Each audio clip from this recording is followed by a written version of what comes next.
If you're interested in selling your house or investment property in Washington, D.C. without using a real estate agent, we can help. Hi there, I'm Brad Chandler from Express Homebuyers, and I want to share some information with you about selling your house in Washington, D.C. without using an agent. Sometimes it's best to avoid paying someone to be in the middle so you aren't charged a 5 to 6% commission on the sale of your property. In certain situations, Washington, D.C. brokers and real estate agents can be very useful and earn their commission. But that's not always the case. During most sales in Washington, D.C., roughly half of the commission you pay as the seller goes to pay the listing agent, and that just doesn't make sense.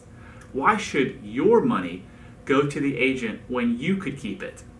So how do you keep it? Well, over 90% of transactions happen through the MLS, which stands for Multiple Listing Service.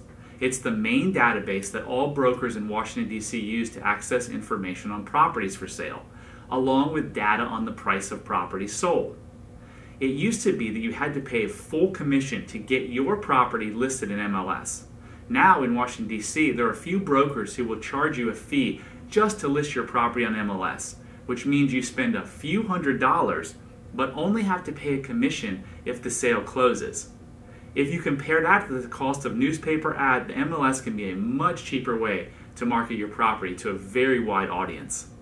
All of the major real estate search sites, such as realtor.com, Zillow, and Yahoo Homes, get data from MLS, so chances are really good your property will end up on most of the major sites quickly, and they can feature it at the top of the search, but it will cost you some extra money to do that. When pricing your home, it's important to factor in the agent's commission fee when looking at comparable sales of houses in order to price your own, because this will keep you from underpricing it. Sometimes buyers who don't have an agent won't remember to negotiate the buyer side of the commission out of the price for themselves. So don't remind them if you don't want to pay them, but also don't be surprised if it comes up during the negotiation. You may want to consider offering 2 to 2.5% to a buyer's agent who brings their clients to show your property. It can seem like a lot of money, but if you've priced your property to include that commission, you can always negotiate a better deal for someone buying without an agent. Other ways to sell your house could be through advertising in newspaper ads, Craigslist, or even putting up signs, but this can be a gamble because they aren't always effective. If your house doesn't appeal to the average home buyer, just putting up signs or even having open houses may not be enough to make a sale. Advertising can be very expensive, so real estate agents charge a large fee to cover this cost. They advertise lots of houses at once and expect to get more phone calls, which translates into more profits for them. It can take thousands of dollars in advertising expenses before the right buyer happens to notice the ad and call.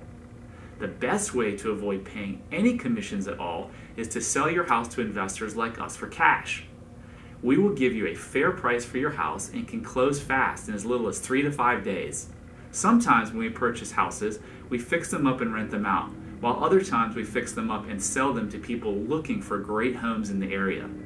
We are investors who care a lot about Washington, D.C. and would love to hear from you.